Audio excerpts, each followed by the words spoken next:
En el corazón del desierto más implacable de la tierra, un grupo de hombres custodió un secreto tan poderoso que podría reescribir nuestra comprensión de la fe. No eran reyes ni generales, pero ¿y si fueran ellos la pieza clave que falta en el rompecabezas de una de las mayores revoluciones espirituales de la historia? Se llamaban a sí mismos los hijos de la luz, y para ellos el resto del mundo vivía en la oscuridad. Habían abandonado las ciudades, el templo de Jerusalén que consideraban corrupto, y todas las comodidades de la vida para crear una utopía en el lugar más inhóspito que encontraron, las cuevas y los acantilados de Qumrán junto al Mar Muerto. Su vida era una rutina de hierro forjada en la pureza. Se levantaban antes del amanecer para sumergirse en agua helada, un bautismo diario para lavar no solo la suciedad, sino también la impureza espiritual.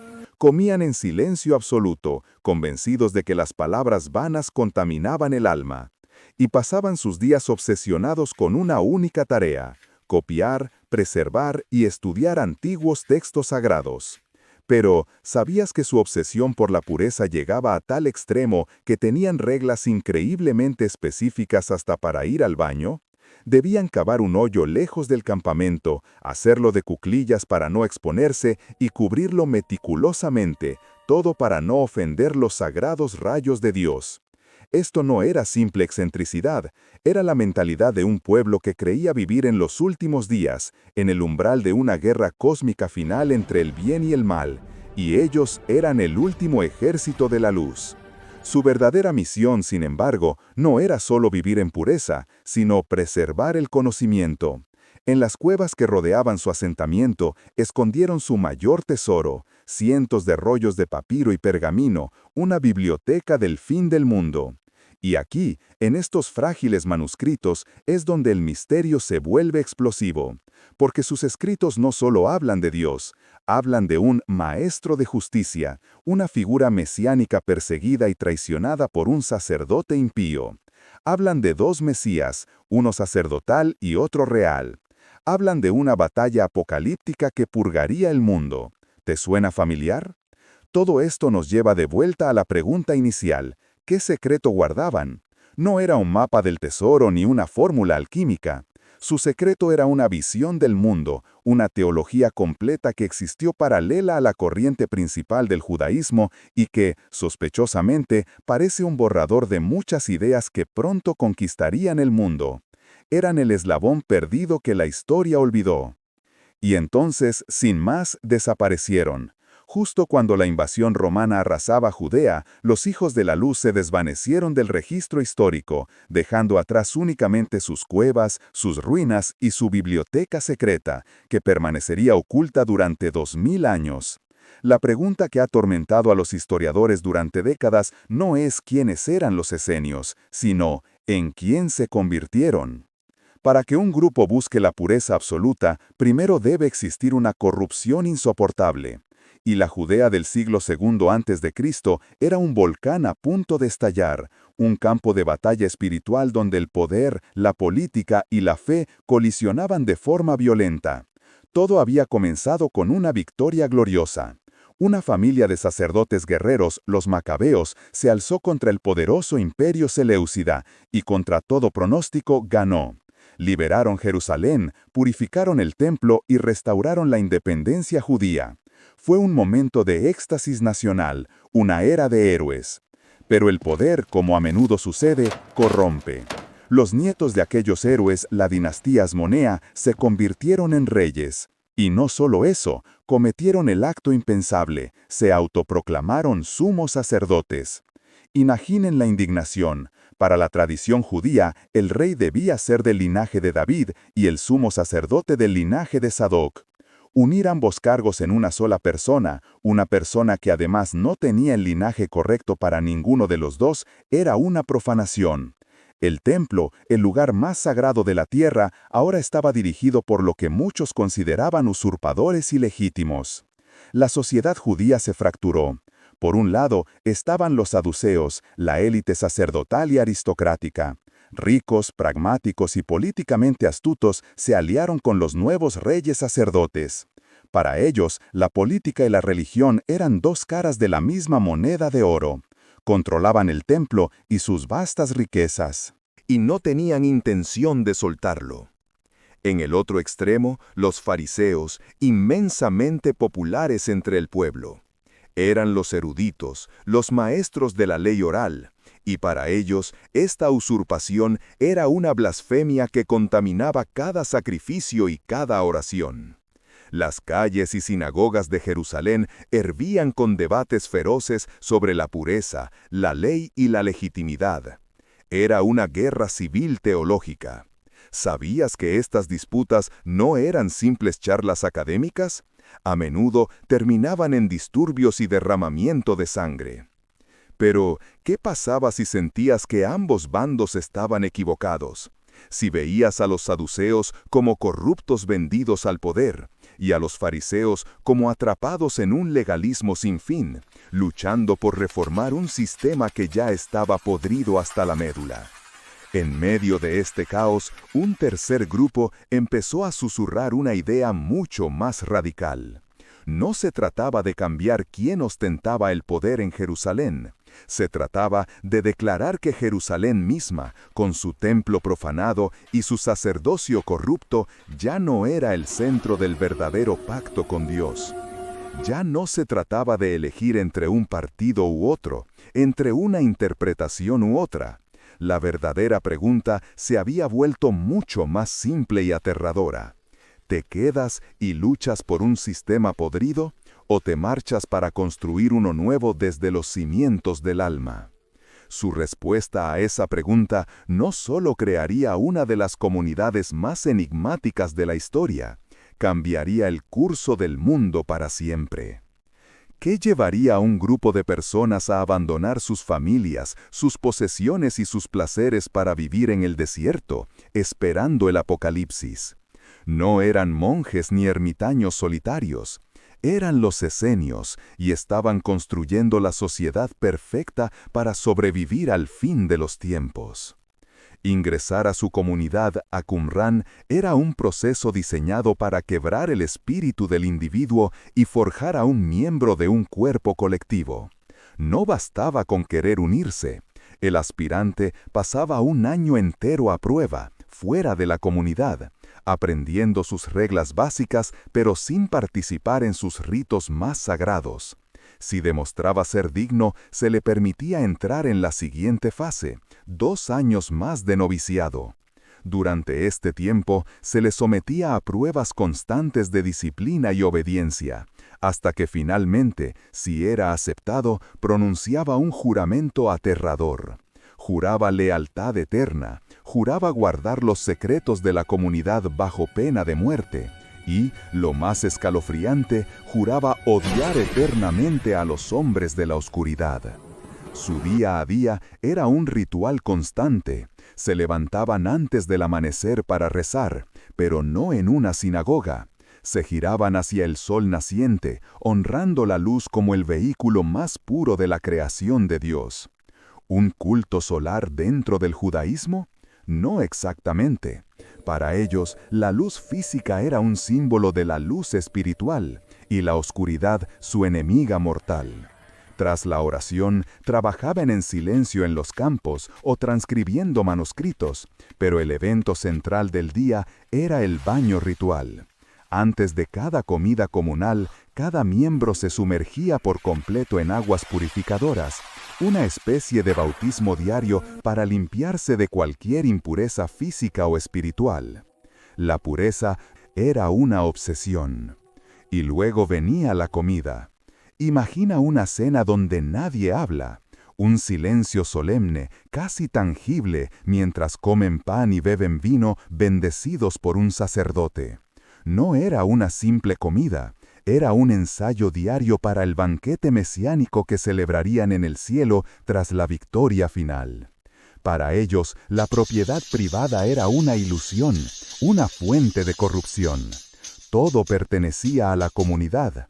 Al unirse, entregaban hasta la última moneda. No existía el mío o el tuyo, solo el nuestro. Pero, ¿por qué esta vida tan extrema? Porque creían que la historia era un campo de batalla cósmico predestinado.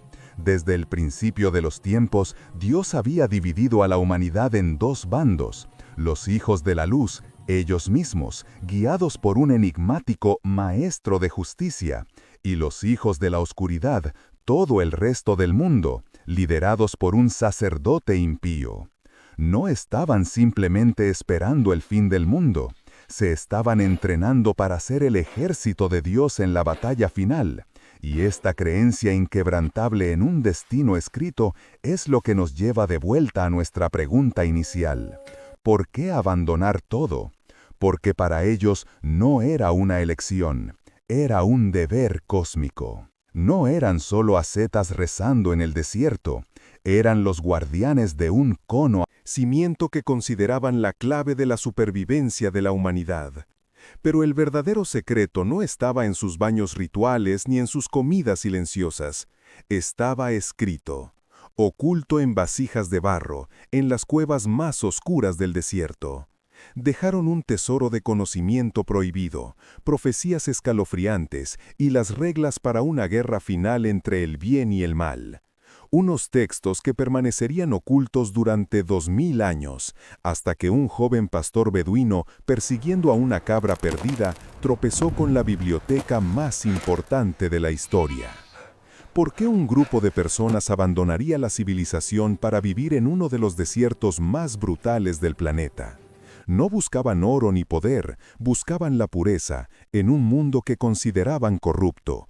Y para lograrlo, construyeron una sociedad tan extraña y disciplinada que desafía la imaginación. Bienvenidos a Qumran. Olviden todo lo que creen saber sobre la vida en la antigüedad. Aquí, junto a las orillas muertas de un mar de sal, el tiempo mismo se regía por un reloj diferente. El día de un esenio no comenzaba con el sol, sino mucho antes, en la fría oscuridad del desierto. Se levantaban para la oración, uniendo sus voces en himnos que hablaban de una guerra cósmica entre la luz y la oscuridad, una guerra en la que ellos eran los soldados de primera línea. Y su primera batalla del día era contra la impureza. Qumran está lleno de piscinas escalonadas o mikvot, más de una docena de ellas. ¿Por qué tanta obsesión con el agua en medio del desierto? Porque para ellos el baño no era higiene, era una purificación espiritual. Cada día, antes de las oraciones o de tocar sus textos sagrados, se sumergían completamente, lavando no solo el polvo del desierto, sino la contaminación espiritual del mundo exterior. Después venía el trabajo. Eran agricultores, pastores y alfareros increíblemente eficientes, haciendo florecer la vida donde solo había muerte. Pero el corazón palpitante de Qumran, la razón de su existencia, se encontraba en una sala específica, el scriptorium. Aquí, en un silencio reverencial, los escribas esenios llevaban a cabo su misión más sagrada. No solo copiaban las escrituras, las protegían. Cada letra era trazada con una precisión devota, usando una tinta especial de carbón y resina. No era un trabajo, era una guerra santa librada con tinta y papiro contra el olvido y la corrupción del tiempo. Cada rollo que completaban era una victoria para la luz.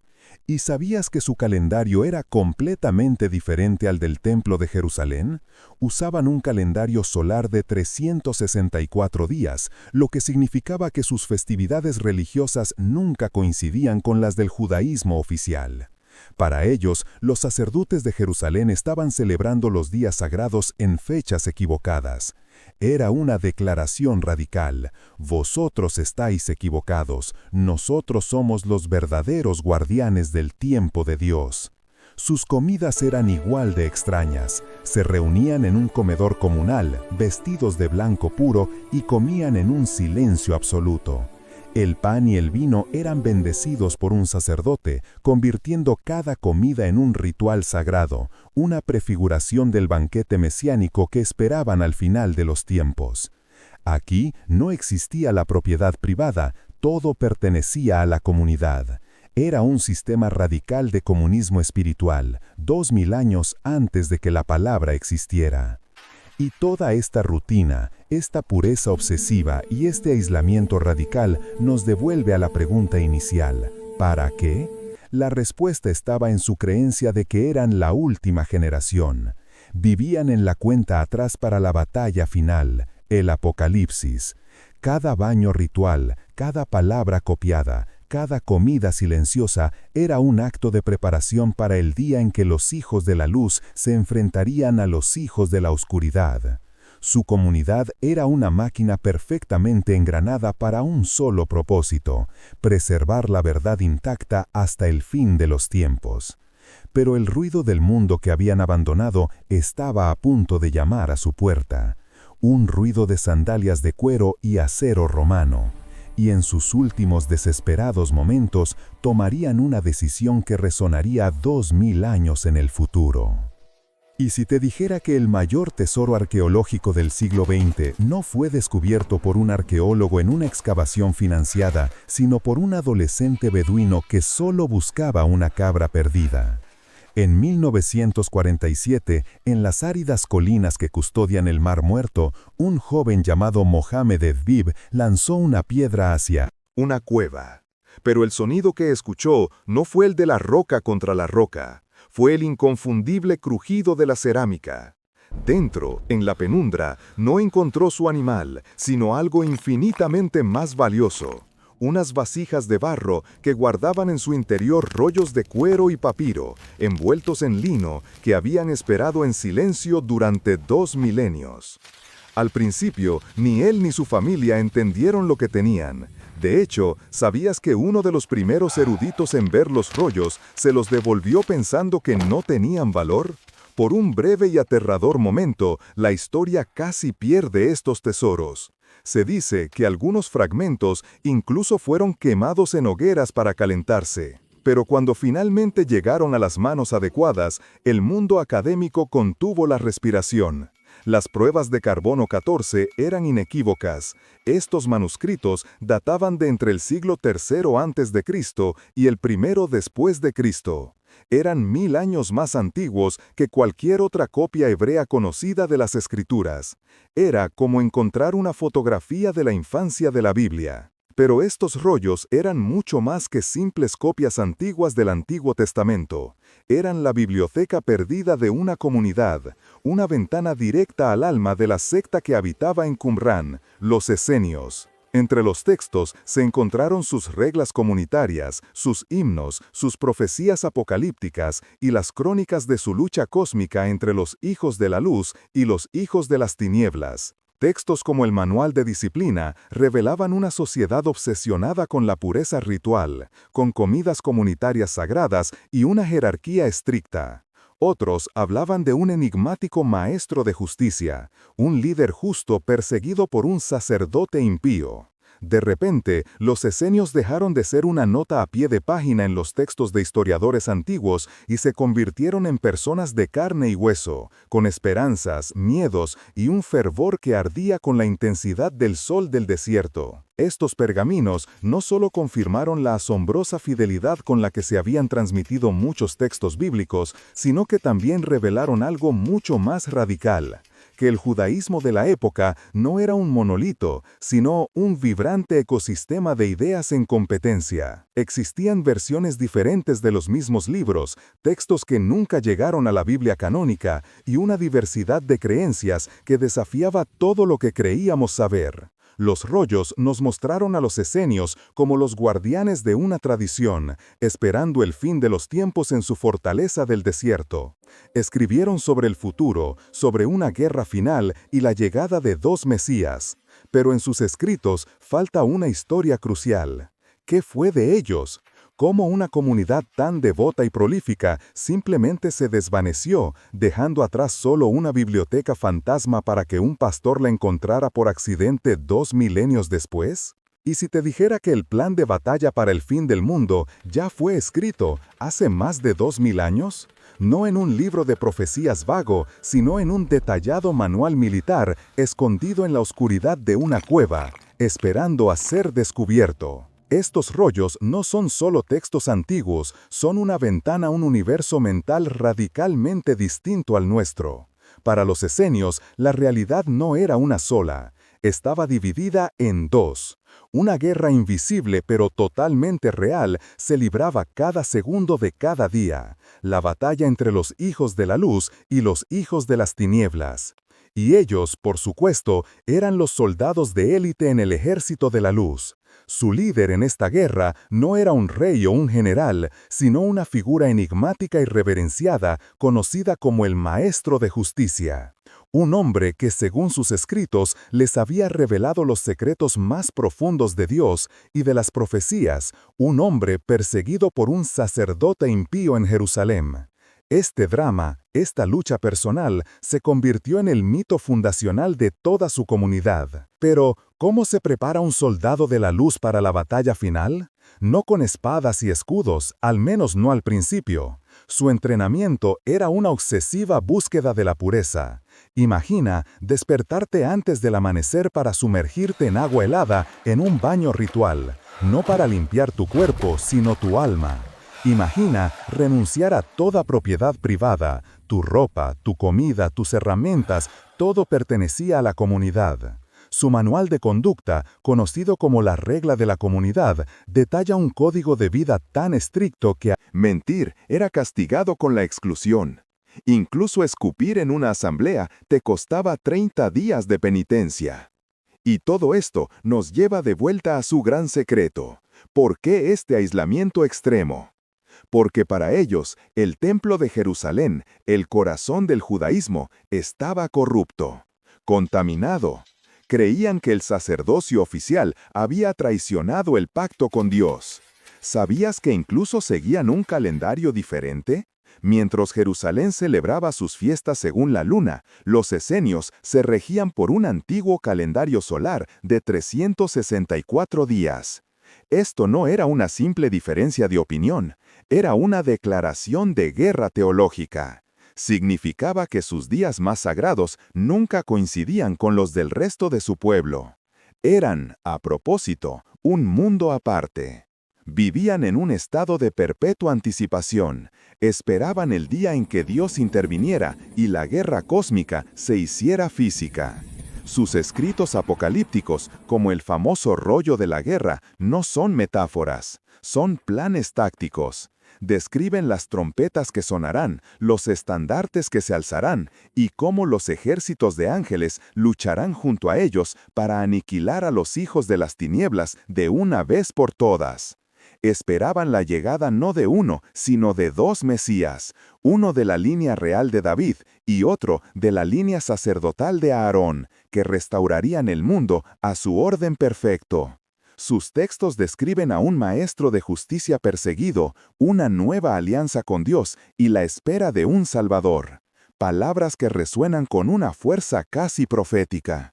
Pero la pregunta que ha obsesionado a los eruditos durante décadas es ineludible. ¿Estaban los esenios esperando a Jesús de Nazaret, o estaban, sin saberlo, preparando su camino? ¿Y si te dijera que la historia del cristianismo no empezó con un niño en un pesebre, sino con una comunidad de rebeldes en el desierto décadas antes? Durante siglos, la vida de Jesús entre los 12 y los 30 años fue un folio en blanco, un agujero negro en la biografía del hombre más influyente de la historia. Pero entonces, en 1947, un pastor beduino lanzó una piedra en una cueva, y el eco que le respondió hizo temblar los cimientos de la teología. Los rollos del Mar Muerto. No eran solo viejos pergaminos, eran la cápsula del tiempo de los esenios, y dentro encontramos los susurros de una revolución. De repente, las piezas empezaron a encajar. Pensemos en Juan el Bautista, esa figura enigmática y salvaje que emerge del desierto de Judea. Su mensaje era radical, un bautismo de arrepentimiento para la purificación, un juicio inminente y la llegada de alguien más grande que él. Exactamente el mismo mensaje apocalíptico que resuena en los textos esenios. ¿Pudo Juan, el hombre que bautizó a Jesús, ser uno de ellos? ¿Un esenio que rompió con el aislamiento para llevar el mensaje a las masas? Las evidencias son tan abrumadoras que es casi imposible ignorarlas. Pero las similitudes no terminan ahí, se vuelven inquietantes.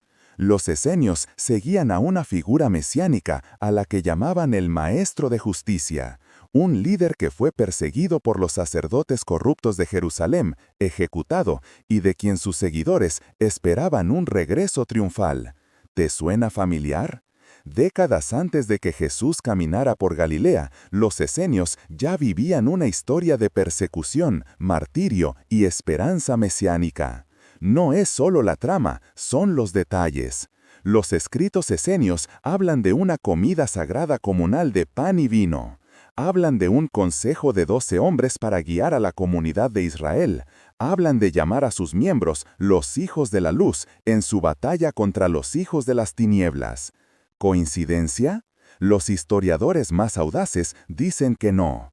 Cada uno de estos conceptos se convierte en una piedra angular del Nuevo Testamento. Jesús no predicó en un vacío. El lenguaje que usó, las estructuras que creó, las ideas que defendió, muchas de ellas ya vibraban en el aire del desierto, perfeccionadas durante generaciones en la comunidad de Qumrán.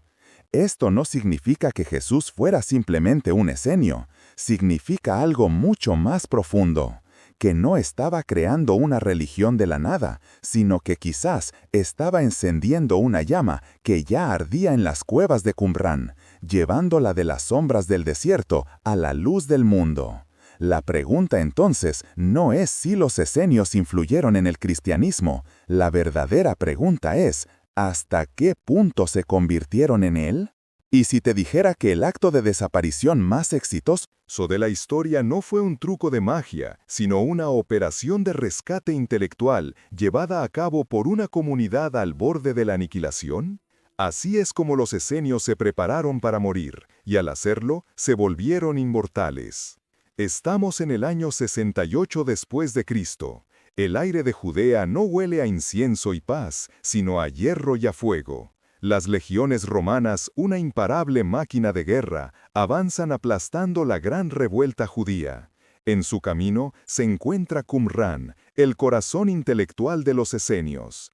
Ellos lo saben que sus muros de adobe no detendrán a la 10ª legión, saben que sus ideales de pureza no desviarán las jabalinas. No son guerreros, son eruditos, místicos, escribas, y entienden que su verdadera batalla no es por la supervivencia física, sino por la supervivencia de las ideas.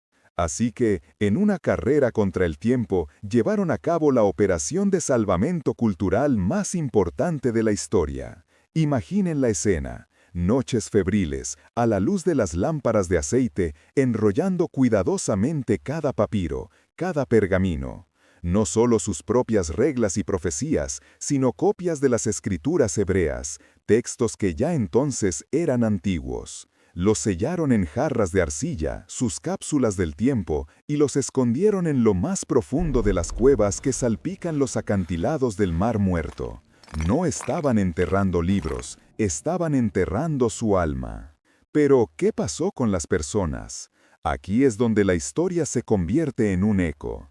El historiador Flavio Josefo, que los describió con admiración, guarda un silencio atronador sobre su final. La arqueología nos da una pista brutal, puntas de flechas romanas, una capa de ceniza y destrucción en Qumrán. Fueron borrados del mapa. Algunos quizás huyeron, disolviéndose en otras sectas judías o, quién sabe, uniéndose a las primeras comunidades de seguidores de un tal Jesús de Nazaret, cuyas enseñanzas tenían extraños ecos de las suyas. ¿Se extinguieron por completo? Como comunidad organizada, sí. El Imperio Romano no dejó piedra sobre piedra. Los esenios, como fuerza política o social, desaparecieron para siempre, tragados por la vorágine de la guerra. Durante casi 2000 años no fueron más que una nota a pie de página en textos antiguos, un fantasma en la historia. Pero entonces ocurrió el milagro. En 1947, un pastor beduino lanzó una piedra en una cueva y oyó el sonido de cerámica rota. No había encontrado un tesoro, había encontrado una resurrección. Los rollos del Mar Muerto, el legado que los esenios protegieron con su propia extinción. y lo que contenían no solo nos devolvió su mundo, sino que sacudió los cimientos del nuestro. Descubrimos que la Biblia que conocíamos no era la única versión, que el judaísmo de la época era un hervidero de ideas mucho más diverso y vibrante de lo que imaginábamos. Los esenios perdieron su guerra contra Roma, fueron masacrados, dispersados y olvidados, pero en el silencio de esas cuevas ganaron la guerra contra el tiempo. Desaparecieron físicamente para que su espíritu, escrito en tinta sobre piel de animal, pudiera hablarnos 2000 milenios después. Y lo que nos susurran desde el pasado no solo redefine su historia, sino que nos obliga a reexaminar los mismísimos orígenes de las religiones que moldearon el mundo moderno. Así que si este viaje al pasado te ha cautivado, demuéstralo con un me gusta y comparte este misterio con todos. Y ahora queremos saber tu opinión. Si la visión esenia de un mundo más puro y justo hubiera prevalecido, ¿cómo crees que nuestra sociedad sería diferente hoy? Deja tu comentario abajo y suscríbete para no perderte nuestras próximas inmersiones en los capítulos más fascinantes de la historia.